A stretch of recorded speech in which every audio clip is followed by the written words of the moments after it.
शहनाज की शक्ल बड़ी दहशतनाक और खौफनाक हो गई। उसकी जुबान मुंह से बाहर को निकली हुई थी। सर के बाल भी पागल औरतों की तरह बिखरे हुए थे। चेहरा देखकर जिस्म में एक अजीब से झुरझुरी सराहियत कर जाती। वो लोगों के लिए इबरत का निशान बनी हुई थी। मोहल्ले से जो भी औरत उसको देखने आती वो कानों को हाथ लगाकर तौबा तौबा करती हुई फौरन चली जाती। लाश की हालत ऐसी ना थी कि इसको ज्यादा अरसे तक घर में रखा जाए, इसलिए उसकी लाश को गुस्ल के बाद जल्द ही तदफीन कर दी गई।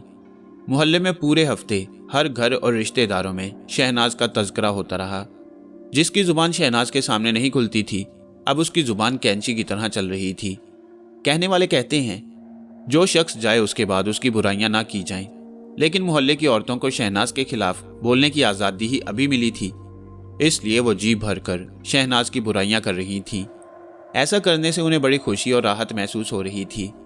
शहनाज बचपन ही से खुद सर, जिद्दी और खुदगर्ज तबीयत की मालिक थी। अपनी हर जिद मनवा कर दम लेती। घर के बच्चों में सबसे बड़ी होने का वो नाजायज फायदा उठाती। छोटे बच्चों पर रौब जमाना उसका महबूब मशगला था।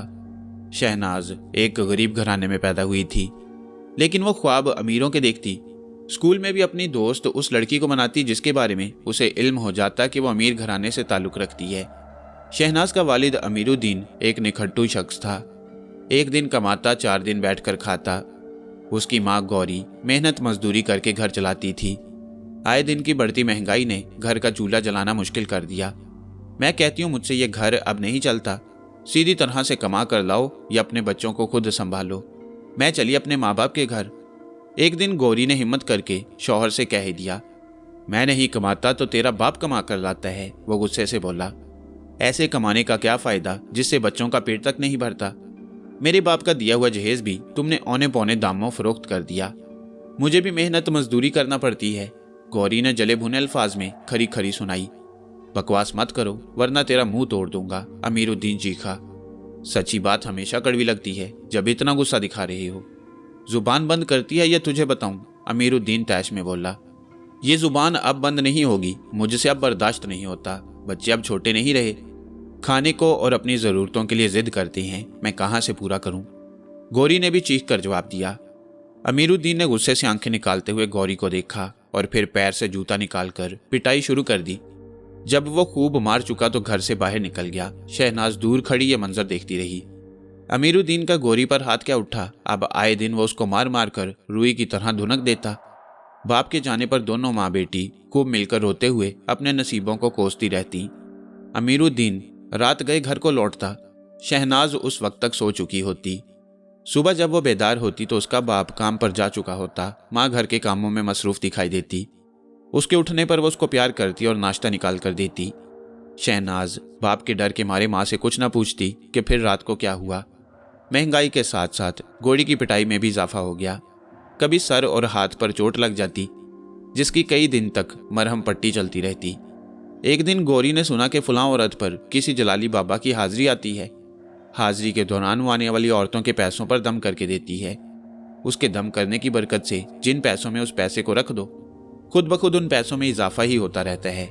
उस औरत के पास गौरी गई, पैसों पर दम कराया, लेकिन कोई फायदा ना हुआ। गौरी ने हिम्मत ना हारी और अपने हालात की बेहतरी के लिए वो मुख्तलिफ जाली पीरों के पास चक्कर लगाती रही। हालात थे कि दुरुस्त होने का नाम नहीं ले रहे थे। एक दिन उसको पता चला कि एक हिंदू आमिल पर मुख्तलिफ देवताओं की हाजिरी आती है और लोगों के बिगड़े काम बन जाते हैं। उसकी शोहरत सुनकर गौरी ने शहनाज को साथ लिया और उस हिंदू आमिल के पास पहुंच गई। किशन चंद चेहरे से बड़ा खौफनाक दिखाई दे रहा था। आंखें ऐसी थी जैसे दहकता हुआ अंगारा। औरतें उसे आंखें मिलाते हुए घबराती थीं और अपनी नजरें नीची करके उससे बातें करती। वो उनको मुख्तलिफ तावीज़ और पानी दम करके रुखसत कर देता और इसके एवज औरतें उसे रकम भी देती। आखिर में जब गौरी की बारी आई तो किशन चंद ने घूर कर उसके सरापे पर एक भरपूर नजर डाली। गौरी ने उसकी नजरों की ताब ना लाकर अपनी नजरें नीचे कर ली। ऐ औरत, तू बहुत परेशान है। कोई तेरा हमदर्द नहीं है। जिसको तू अपना हमदर्द जानती है वही तुझे नुकसान पहुंचाता है। ससुराल में तुझ पर बड़ा जुल्म हो रहा है। तेरा शौहर भी किसी काम का नहीं। किशन चंद ने अपने मखसूस जुमले बोले। ये जुमले ऐसे थे जिनको सुनकर हर औरत बाबा की मुरीद बन जाती थी और गौरी के साथ भी ऐसे ही हुआ। वो समझ गई कि ये बाबा पहुंचे हुए हैं, जो कि उसकी शक्ल देखते ही सारी बात जान गए हैं। जी, आपने बिल्कुल दुरुस्त कहा, ऐसी ही बात है, उसने बिला सोचे समझे कहा। तेरी बहुत कोशिश होती है कि तेरा शौहर राजी रहे, लेकिन वो तुझसे राजी होने के बजाय तुझ पर जुल्म ढाता है, किशन चंद ने कहा। बाबा, मेरा शौहर बहुत निखट्टू है। एक दिन काम करता है तो 4 दिन आराम करता है। मेरे बोलने पर मुझ पर जुल्म करता है, आए दिन मारता पीटता है। तू क्या समझती है तेरा शौहर अपनी मर्जी से करता है? हरगिज नहीं। उस पर काला जादू कराया गया है। तेरा शौहर तुझे खुश रखता, लेकिन काले जादू के जोर पर जुल्म करता है। काम में भी उसका दिल नहीं लगता। जब तक उस जादू की काट नहीं होगी ऐसा ही होता रहेगा। बाबा, क्या ये जादू मेरी सास ने कराया है या नंद ने? गौरी ने तजस्सुस से पूछा। वो दोनों तुझ पर क्या जादू कराएंगी? उन पर खुद काला इलम कराया हुआ है कि उनकी तुझसे ना बने। बाबा, ऐसा कौन है जो ऐसा कर रहा है और क्यों कर रहा है? तेरे करीबी रिश्तेदार हैं, जरा गौर कर, तुझे खुद पता चल जाएगा। बाबा, कहीं ऐसा तो नहीं कि जिन लोगों ने मेरा सबसे पहले रिश्ता मांगा था उन्हीं लोगों ने ये जादू कराया हो? हाँ, वही है। तूने बिल्कुल दुरुस्त पहचाना। दरअसल मैं खुद उनका नाम इसलिए नहीं बता रहा था कि लोग फिर उनसे लड़ने पहुंच जाते कि मैंने उनका नाम क्यों बताया। बस इशारे दे देता हूं ताकि सामने वाला समझ जाए कि यह हरकत किसकी है। बाबा ने तीर निशाने पर लगते देखकर कहा। बाबा, उस लड़के की उम्र ज्यादा थी और वो पढ़ा लिखा भी नहीं था, इसलिए घर वाले इस रिश्ते पर तैयार नहीं हुए।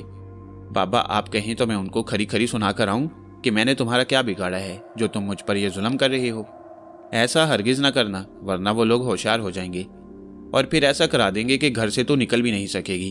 तू अपना इलाज कराना चाहती है तो खामोशी से इस तरह कर कि किसी को कानो कान खबर ना हो और तेरी जिंदगी में बाहर आ जाए। ऐसे खराब लोगों से इंसान को दूर ही रहना चाहिए। बाबा ने एक एक लफ्ज को चबा चबा कर कहा। बाबा, अच्छा हुआ कि आपने मुझे समझा दिया, वरना मैं तो लड़ने के लिए पहुंच जाती, गौरी ने कहा। जिंदगी में कामयाबी हासिल करना चाहती है तो अपने राज में किसी को शरीक ना करना। राज को राज रखने से तेरी जिंदगी अच्छी गुजरेगी। बाबा, मेरा इलाज हो जाएगा? गौरी ने पूछा। तेरा मसला हल हो जाएगा और ऐसा होगा कि दुश्मन अपनी मुंह की खाकर रह जाएगा और आइंदा तेरा कुछ भी बिगाड़ ना सकेगा। तेरा इलाज देवता ही हल कर सकती हैं, लेकिन उनको बुलाने के लिए मुझे शराब पीकर अमल करना पड़ेगा। किशन चंद ने गौरी से सरगोशी के अंदाज में कहा। क्या वाकई देवता आ जाएंगे? गौरी ने हैरत और खुशी की मिलीजुली कैफियत से कहा। मैं क्या झूठ बोल रहा हूँ? किशन चंद बारोब आवाज में बोला। बाबा को जलाल में देखकर गौरी और शहनाज डर गईं, लेकिन गौरी बात बनाते हुए बोली। बाबा, आप मेरा मतलब नहीं समझे। तू मुझे समझाएगी? बाबा, मेरा मतलब यह है कि देवता मुझे नजर आएंगे, गौरी ने कहा। बेवकूफ औरत, कभी भी असल शक्ल में देवता नजर नहीं आते। वो किसी अपने चाहने वाले पर हाजिर होकर बात करते हैं। अच्छा, मैं समझ गई। देवता की रूह आपके जिस्म में आएगी। मेरे जिस्म में देवता की रूह आने पर तू घबरा मत जाना और हिम्मत से काम लेना। बाबा, मेरे इलाज पर कितना खर्चा होगा? ज्यादा खर्च नहीं आएगा, सिर्फ 500 रुपए की शराब आएगी, जिसको पीकर मैं अमल के जरिए देवता को बुलाऊंगा। बाकी काम तेरा है, किस तरह तू देवता को खुश करके अपना मसला हल कराती है। देवता के खुश हो जाने पर तेरे सारे मसाइल हल हो जाएंगे। देख, घबराना नहीं, जैसा वो कहें वैसा ही करना और तफसील से उन्हें आगाह करना कि तू क्या चाहती है। बाबा ने उसको समझाया। बाबा, जब ये काम कराना है तो घबराना कैसा? लेकिन मेरे इलाज पर कितना खर्च आएगा? गौरी ने कहा। मैंने अभी तुझे बताया है कि सिर्फ 500 रुपए की शराब आएगी और कोई खर्चा नहीं आएगा। ये लो बाबा 300 रुपए, बाकी रुपए फिर ले लेना काम हो जाने पर, गौरी ने कहा। तूने क्या इस जगह को परचून की दुकान समझ लिया है कि आधे अभी ले लो और आधे बाद में ले लेना? बाबा ने गुस्सीली निगाहों से घूरा। बाबा को गुस्से में आता देखकर गौरी ने फौरन से 300 में मजीद 200 मिलाकर 500 रुपए कर दिए। बाबा ने फौरन से 500 रुपए काबू करते हुए कहा। मुझे औरतों के लिए काम करते हुए इसलिए गुस्सा आता है कि पैसों में वो बहुत कंजूसी दिखाती हैं, बातें ज्यादा बनाती हैं। इस बच्ची को तो इस कमरे से बाहर वाले कमरे में बिठा दे, क्योंकि देवता तन्हाई में बात करते हैं। इस बच्ची को देखकर वो गुस्सा हो जाएंगे और तेरा बनता काम बिगड़ जाएगा। किशन चंद ने शहनाज को घूरते हुए कहा। शहनाज, तुम बाहर चली जाओ, गौरी ने कहा। शहनाज को वैसे ही बाबा से डर लग रहा था। वो फौरन से उठी और बाहर चली गई। उसके बाहर जाने पर किशन चंद ने कमरे के दरवाजे को कुंडी लगा दी और अपने पास पड़ी अंगीठी में जलती आग पर लोबान डालकर धूनी कर दी। धूनी से कमरे में खासा धुआं फैल गया। वक्त के साथ साथ शहनाज की बेचैनी बढ़ने लगी। उसके अंदर तजस्सुस का मादा अंदर का मंजर देखने को मजबूर कर रहा था। जिस जगह शहनाज खड़ी थी वहां दीवार में खिड़की के कोने में एक छोटा सा सुराख था, लिहाजा उसने कमरे के अंदर देखने के लिए सुराख से अपनी आंख लगा दी। शहनाज को कमरे के अंदर का मंजर साफ दिखाई देने लगा। उसकी माँ एक गिलास में शराब डालकर बाबा को पेश कर रही थी। बाबा ने जैसे ही गिलास से शराब पी, उसकी आंखों में एक कशिश दिखाई देने लगी। बाबा ने अंगीठी की तरफ हाथ जोड़ते हुए कहा, देवता फौरन हाजिर हो जाएंगे। आज आप यहाँ से खुश होकर जाएंगे, लेकिन आपको इस गरीब औरत का मसला हल करना है। ये बेचारी बहुत परेशान है। ये कहकर बाबा कुछ देर खामोश रहा। कुछ देर गुजरने पर बाबा के चेहरे पर मुस्कुराहट दौड़ गई। तेरा काम बन जाएगा, देवता की रूह आने वाली है। देख, ऐसी कोई बात ना करना कि देवता नाराज हो जाएं और गुस्से में आकर तेरा गला ही दबा दें। बाबा, फिर मुझे कैसे पता चलेगा कि देवता आ गए हैं? देवता की पहचान ये है कि मेरे जिस्म की अजीबोगरीब कैफियत हो जाएगी और मेरी जुबान मुंह से बाहर को लपकेगी। फिर वो जो अमल करें तुझे भी वही अमल करना है। अगर वो खुद को कपड़ों से आज़ाद कर दें तो तुझे भी वही करना है, और अगर वो खुद को कपड़ों से आज़ाद ना करें तू भी कुछ नहीं करना। हो सकता है कि वो तेरे कान में कुछ कहें, जो बात कहें उस पर अमल करना, समझ गई? बाबा, मेरा काम बन जाना चाहिए। देवता जो कहेंगे मैं वही करूंगी, गौरी ने कहा। गौरी ने यह बात कहने को तो कह दी थी, लेकिन वो दिल ही दिल में घबरा भी रही थी कि ना जाने उसके साथ क्या होने वाला है। घर के हालात को बेहतर बनाने और शौहर को राह रास्त पर लाने के लिए कुछ भी करने के लिए जहनी तौर पर खुद को तैयार कर चुकी थी। देखते ही देखते बाबा की हालत गैर होने लगी। जुबान उसके मुंह से बाहर को लपकती दिखाई दे रही थी। बाबा की यह हालत देखकर गौरी समझ गई कि बाबा के जिस्म पर देवता की हाजिरी आ गई है। शहनाज को अंदर होने वाली गुफ्तगू सुनाई नहीं दे रही थी, लेकिन कमरे में जो मंजर था वो साफ नजर आ रहा था। अचानक किशन चंद ने खुद को कपड़ों से आज़ाद कर लिया और वो अब सुरख दहकती आंखों से गौरी को मुसलसल घूर रहा था और बाबा उस पर हावी होता चला गया। आज से पहले शहनाज अपनी माँ के साथ मुख्तलिफ बाबाओं के पास गई थी, लेकिन इस तरह का मंजर उसने कहीं नहीं देखा। खौफ से उसका बदन लरजने लगा। ऐसा खेल उसने जिंदगी में पहली बार देखा था, इसलिए वो वहीं खड़ी खड़ी कांपने लगी। जब उससे बर्दाश्त ना हो सका तो वो खिड़की के पास से हट गई। गौरी जब कमरे से बाहर आई तो वो सख्त घबराई हुई थी। शहनाज भी इतनी सहमी हुई थी कि उसने माँ से एक लफ्ज़ भी नहीं कहा और घर आने तक सारे रास्ते खामोश रही। कई दिन और हफ्ते गुजर गए, लेकिन उसके हालात में कोई बेहतरी नहीं आई। गौरी भी बाबाओं के पास जा जाकर थक चुकी थी। किशन चंद के पास उसके साथ जो कुछ हुआ था वो उसके ज़हन पर नक्श हो चुका था।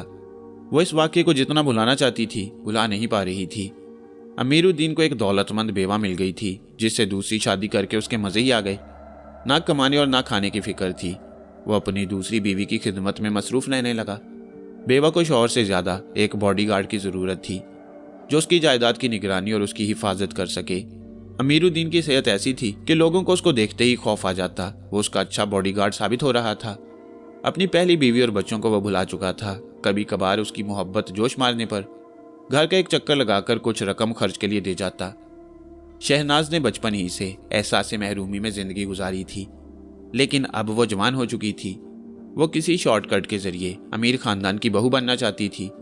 वक्त तेजी से गुजर गया। जवान होने पर शहनाज पर खूब शबाब आ गया। जहरान उनके मोहल्ले में ही रहता था और उसकी बरादरी से ताल्लुक़ रखता था। शहनाज को वो बहुत पसंद था। मोहल्ले में उससे भी अच्छे अच्छे लड़के मौजूद थे, लेकिन उनके वालिदैन इतने अमीर ना थे जितना जहरान के वालिदैन।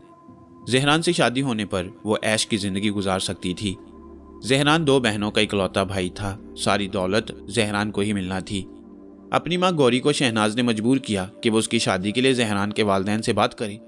गौरी को जहरान से रिश्ता हो जाने की उम्मीद नहीं थी, लेकिन बेटी की जिद के हाथों वो मजबूर होकर जहरान के घर गई। लेकिन जहरान के घर वाले पहले ही उसके रिश्ते की बात कहीं और कर चुके थे, इसलिए गौरी खामोश होकर चली आई। इस इनकार से गौरी से ज्यादा दुख शहनाज को हुआ। रिश्ता के इनकार से शहनाज दिल मिलाकर रह गई और फिर जैसे अंगारों पर लौटने लगी। जहरान, मुझ में ऐसी क्या कमी थी जो तुम्हारे घर वालों ने मेरे रिश्ते से इनकार कर दिया? एक शादी की तकरीब में शहनाज ने मौका पाकर जहरान से सवाल कर डाला।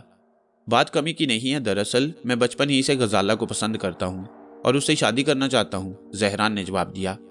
जहरान, तुम्हें अपना फैसला तब्दील करना होगा। तुम सिर्फ मेरे बनकर रहोगे और कोई और लड़की तुम्हारी शरीके हयात नहीं बनेगी, शहनाज ने गुस्से से कहा। हर इंसान को अपनी ज़िंदगी गुजारने का पूरा इख्तियार है। ज़रूरी नहीं कि जो अच्छा लगे उससे शादी भी की जाए। मैंने तुमसे कोई वादा नहीं किया था जो मैं तुम्हारी बात मान लूँ। तुम खानदान में किसी भी अच्छे लड़के से शादी कर सकती हो, जहरान ने उसको समझाया। मुझे अपने खानदान में शादी नहीं करनी। मेरी शादी सिर्फ और सिर्फ तुमसे होगी। शहनाज का चेहरा गुस्से से सुर्ख हो गया। मैं भी देखता हूँ कि तुम मुझसे कैसे शादी करोगी। तुम्हारी ज़बरदस्ती या धौंस है जो मैं बचपन की मोहब्बत को छोड़कर तुमसे शादी कर लूँ, जहरान गुस्से से बोला और शहनाज को देखता हुआ उस जगह से चला गया। और शहनाज गुस्से से दांत पीसती रह गई। जहरान ने उसको खुल्लम खुल्ला चैलेंज दे दिया था और अब शहनाज को जहरान के चैलेंज का जवाब भरपूर देना था। शहनाज का दिमाग मुसलसल सोच रहा था। सोचते सोचते उसके जहन में एक अनोखा आइडिया आया और वो ज़ेरे लब मुस्कुराने लगी। मुमताज़ शहनाज की गहरी सहेली थी। मुमताज़ के वालिद जवाद अहमद काले अमलियात के माहिर थे। वह कई बार शहनाज को जादू सिखाने की ऑफर कर चुके थे। जवाद किसी को भी अपना इल्म नहीं सिखाते थे, लेकिन वो शहनाज के भरपूर शबाब का फ़ायदा उठाने के लिए शहनाज को काला इल्म सिखाने पर रजामंद थे। जहरान को हासिल करने के लिए शहनाज को जवाद की ऑफर कबूल करना पड़ गई। शहनाज मजबूर थी, उसको हर हालत में काला इल्म सीख कर जहरान को काबू करना था।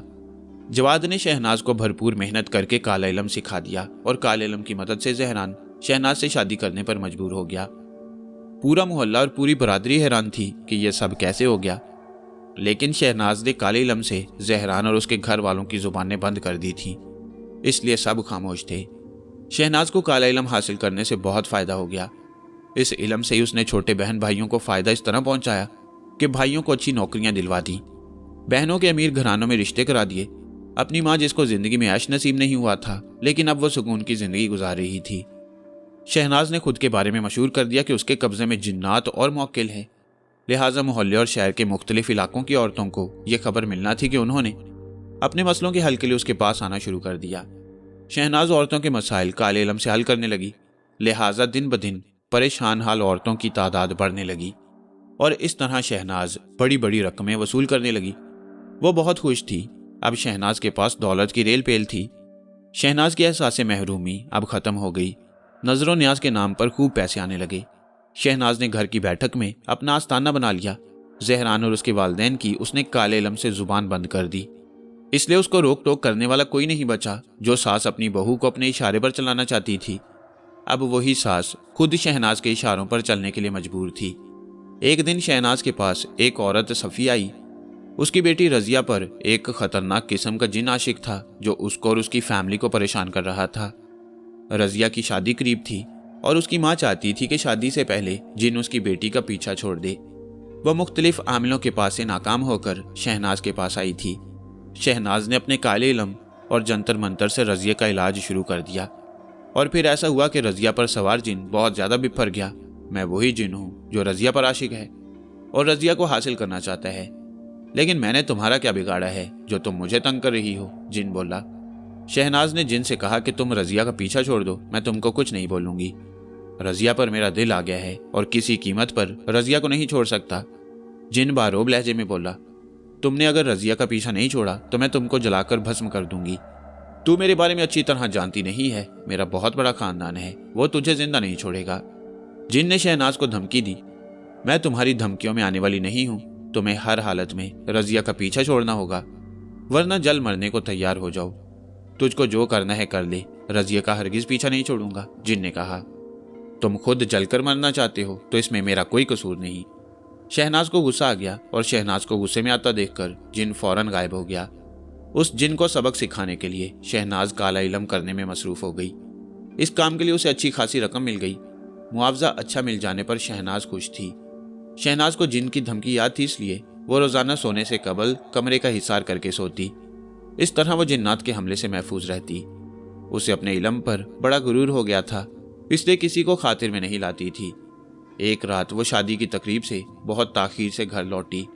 वो शादी की तकरीब से लौटने पर इतना थककर चूर हो गई थी कि बिस्तर पर लेटते ही मदहोश हो गई। उसकी आंखें नींद से बोझल इसलिए भी थीं कि कई दिन से वो नींद पूरी नहीं कर पा रही थी। अपने कमरे में शहनाज गहरी नींद सो रही थी कि अचानक उसको ऐसा महसूस हुआ कि बहुत सा बोझ उस पर आन गिरा है। वो हड़बड़ा कर उठी। उसके चारों तरफ खौफनाक सूरत वाले जिन्नात खड़े थे। जिन्नात को देखकर उसे जिन की धमकी याद आ गई। आज ही वो अपना हिसार करना भूली थी और आज ही ये जिन्नात उस पर हमला करने आ गए। अभी वो कोई अमल करना चाह ही रही थी कि एक को खौफनाक सी शक्ल वाले जिन ने कुछ पढ़कर उस पर फूंका, जिससे शहनाज के मुंह से एक अलमनाक चीख निकल गई। उसके सर के बाल बिखर गए, जुबान मुंह से बाहर को निकल पड़ी। चेहरे पर खौफ और दहशत टपकती जाहिर हो रही थी। उस जिन ने झुककर शहनाज के चेहरे को देखा और ये इत्मीनान हो जाने पर कि वो मर गई है तो उन्होंने उसके बिस्तर के चारों तरफ चक्कर लगाकर गायब हो गए। शहनाज ने जिस राह पर कदम बढ़ाए थे और काला इल्म सीखा था, उसका बिल आखिर अंजाम यही होना था।